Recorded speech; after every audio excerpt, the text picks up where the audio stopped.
Hello everybody, welcome to our first video for our fourth unit dealing with how we all get along. Our central question for this unit is from our famous quote, if we make the basic assumption that we are all equal, who among us has the right to lead? In other words, how do we choose our leaders? What we want to learn in this unit then, in this political PowerPoint, is what are political parties, what are their function, what are their role, and who are they made up of? We start with this idea of what they are. They're just an organization made up of citizens who have similar ideas. Think of them as nothing more complicated than what we see at school when somebody wants to make a club. We have ping pong club. That's simply a bunch of kids who want to play ping pong on Wednesdays after school. As soon as citizens have an idea that they want to do something, they can form an organization. They work together in this case to affect government action. What do we mean by that? It means that their goal is to influence the government, to get their way of looking at the American dream, their way of governance, their philosophy. All of these things, they want them to take action. And how they do this is by making their voice louder. When one individual writes a congressman, it doesn't do that much. When a large group of individuals do, that congressman feels like they're forced to listen. That's what political parties' goal is. They're voluntary. You do not need to join a political party ever in your life. You can still fully participate in the government. You can vote, you can run for office, you can do all of those things. But if we're honest here, it's very, very difficult to make an impact by yourself. It's very, very difficult for any individual to make meaningful changes simply by themselves because you don't have the resources, whether it's time, whether it's money, whether it's connections, all of those things. They are very powerful. Why? Because you can just look at history and see that no independent has ever won the presidency. Very, very few independents have ever won anything. And when they say they're independent, usually they were already established. Or a political party forms around them. In the case of Jesse Ventura in the state of Minnesota, or Ross Perot when he ran for president in 92. The role then of political parties. We have a series of them. The first is to nominate and endorse candidates who run for elections. So let's say Mr. Colvin decides he wants to run for the state of Minnesota House of Representatives. What I would want to do, if I had a chance to win, is pick a political party, Republican or Democrat, because sadly, there are no other realistic alternatives right now. And we'll talk about that in class, why third-party candidates don't really have much of a chance. Doesn't mean they're not great, doesn't mean we don't want them to exist. It means that they just struggle. I need a political party then to suggest, that's what a nomination is, suggest that I should be a candidate. And then they'll endorse me. And what happens is that endorsement carries a lot of weight. People will raise money for me as part of that political party. They will go out and volunteer for that political party. Your political party is your affiliation for a lot of people. Step two is they point out the weaknesses in the other parties. If right now we have Barack Obama as president, the Republicans then view part of their job as to point out what that president is doing wrong, what they're not doing well. When there's problems, they're going to lay the blame at the president's door, or at least say there are things he could do better. Number three, they recommend programs and laws. If we're looking at problems like unemployment, like housing collapse, like the financial sector bailout, what their job is to recommend what we should do and the laws that will enact those programs. In other words, come up with solutions. Four, they keep party members informed. It's very difficult, even with the information age, even with the internet, it's impossible for you to know everything. It's very, very difficult for you to stay up to base, stay in touch with everything. And so what we want is a way for people to keep informed. Now, this is going to obviously have a lot of propaganda associated with it. Propaganda is trying to influence somebody, saying something in a way that gets them to think the way you want them to. Number five, they ensure public officials do a good job. And you'll notice I put a question mark there because this is something I wish public or political parties would do a better job of. Most of the time what they do is they attack the other party, and then when something goes wrong in their party, they say, well, yes, but.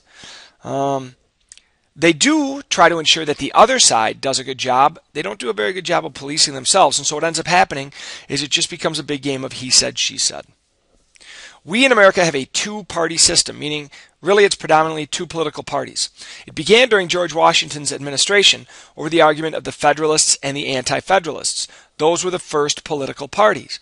If we remember back to our discussion, if we remember back to our second unit, and we talk about the ratification of the Constitution, we have the people who said, yes, we need a strong central government, and people who said, no, I'm afraid that it'll be too powerful and it'll lead to the kind of problems we had with Great Britain.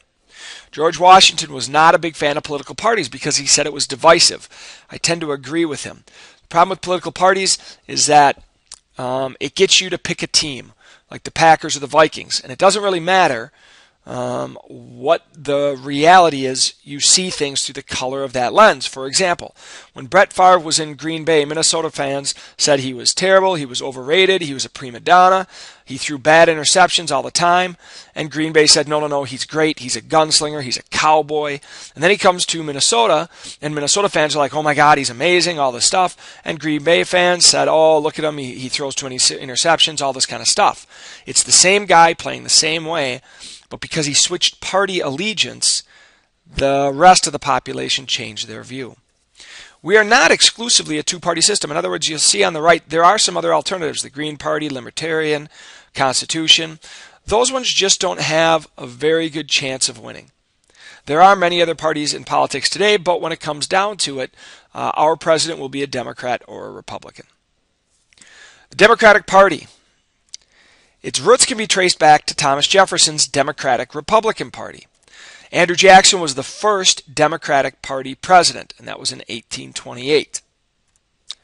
The Republican Party can trace its roots back to Abraham Lincoln. It was a party created based on the issue of slavery because the Whig Party couldn't figure out how to make a unified front on it. The Republican Party was strictly a northern political party because the issue of slavery and states' rights divided the country. Abraham Lincoln was elected president in 1860, the first Republican president, and then the South said, no, I don't really like that. Please pick up a gun. I'd like to shoot you. When we talk about our political parties, we can talk about the goods and the bads about it. What do we like? What don't we like? What helps? What hurts? Number one, when one party doesn't do a good job, when the majority of people say, you suck, you're not helping our country, there's another party ready to take over. You don't have to sit here and build from the bottom up. You go, well, if the Republicans suck, let's try the Democrats. And that's what we do. We go, hey, I'm not really sure about Jimmy Carter in 80. Let's give it to this guy, Ronald Reagan. Ronald Reagan, people go, hey, I really like what he's doing. Let's give it to him in 84. Hey, let's keep doing it in 88. We really like this. And then things go south. The economy gets bad. And they go, let's try the Democrats. Not because they really like the Democratic candidate, but because of a variety of things. But either way, they knew the other party to go to. Same thing happens. We like what the Republican Congress did. We did like what Bill Clinton did, but George Bush narrowly wins. The Republicans take over all three houses. Again, the Republicans narrowly win in 2004, and then everything goes. And so we say, forget this, give me Democrats. And so here comes Obama with a Democratic-controlled Congress. Things don't get quickly better, and then we start back and forth. It's efficient. We don't have a lot of wasted time in the sense that we have to build up and think about what we want. It's efficient because you know what a party stands for most of the time on major issues. You can look at our big hot-button issues, immigration, abortion, gay marriage, and you know which side which party goes on. There are clear choices. We know who wins, we know who loses, and we like that in America because then we know who to blame. The negatives, that's what cons are. It marginalizes minority political groups. When we think about marginalizing, think about the piece of paper you're writing on right now, and you look to the things to the left of that little blue line. That's the margin. You almost never write anything there. If you do, it's kind of an afterthought. It's a forgotten thing. Let's push it to the side. That's what we do with minority political groups. By minority, I do not mean black, Latino, anyone who's not white. I mean less than majority. In other words, those small fringe ideas. Third parties are almost never successful because it is a winner-take-all thing, because it's hard for people to leave that affiliation, that identity as a Republican or a Democrat. It's a winner-take-all system. meaning you can get 49% of the vote and get 0% of the power. You can get 49.99% of the vote, and one guy in one county, in one state in the United States votes differently. That guy makes the choice. It's never come down to that, but it could. And now the other guy gets 0 power. It has a polarizing effect. Think of the North Pole and the South Pole. The further, what a polarizing effect is it pulls you away from the center. And we see that. The Republicans and the Democrats, when they talk, you might as well think that they're talking about people that they hate. We see campaigns where Bush is compared to Hitler. Obama's compared to Hitler. Obama's a communist. Romney's a racist. You see all of these things going on where it's like we're not talking about how to work together. We're pulling each other apart and blaming the other side. Now, there are third parties, and we're just going to list some of them. The problem is most of their good ideas are going to be stolen. If you have a good idea, like the Green Party comes up with talking about saving the environment, well, the Democratic Party goes, hey, a bunch of people like that. We'll steal that because we'll say, hey, as Democrats, we'll adopt that idea of protecting the environment. And our other ideas are probably closer to your ideas than the Republicans. The Tea Party comes up, or the Libertarian Party comes up.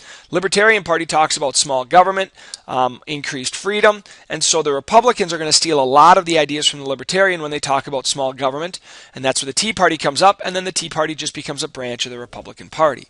That's what we mean by co-opted. They take it under their umbrella. There are also ideological parties, and their goal isn't as much to just solve a single issue like the environment. Typically, they're trying to make a major social change, some kind of pronounced effect in America, shifting our views, shifting our culture, our values. And you can see why they're going to be a fringe group then, because most Americans are happy with their culture and their values. Republicans and Democrats on most issues aren't that far apart. Communist Party. You think back, this isn't as big a deal for you, but for me, had I been sitting in your desk and somebody told me we had a Communist Party in America, I would have been dumbfounded. But I was growing up in the era of we hated the Russians, we hated the Cubans, they were ready, they were going to win, we could invade. Movies like Red Dawn, where all of a sudden, teenage kids go to the mountains and start shooting and defending America from communist invaders. The Socialist Party, who want to fundamentally alter our economic ideology. We'll talk about socialism and how we're all a little bit socialist in America. The Green Party, focused on the environment, focused on natural resources, focused on how we preserve the earth. Ignore Ralph Nader. Most of America does anyway. Single Issue Party is the last one we want to talk about. The image on the right is a camel. If you think about the Republicans and the Republican and Democrat, the elephant and the donkey as their symbols, the camel was a symbol for a political party that existed and still exists today. It went away for a little while. Single issues want to fix one problem. And I want you thinking about what did the camel represent? What political party? What major change? What the Single Issue Party wants to do is promote a single social, economic, or moral issue. We want to fix it. The Abolition Party, pre-Civil War, that wanted to abolish slavery. They usually dissolve once their goal has been met. So what goal did a political party succeed at and then fail at? And the camel would have been a good symbol. Camels are notorious for living in arid climates because they don't need to drink.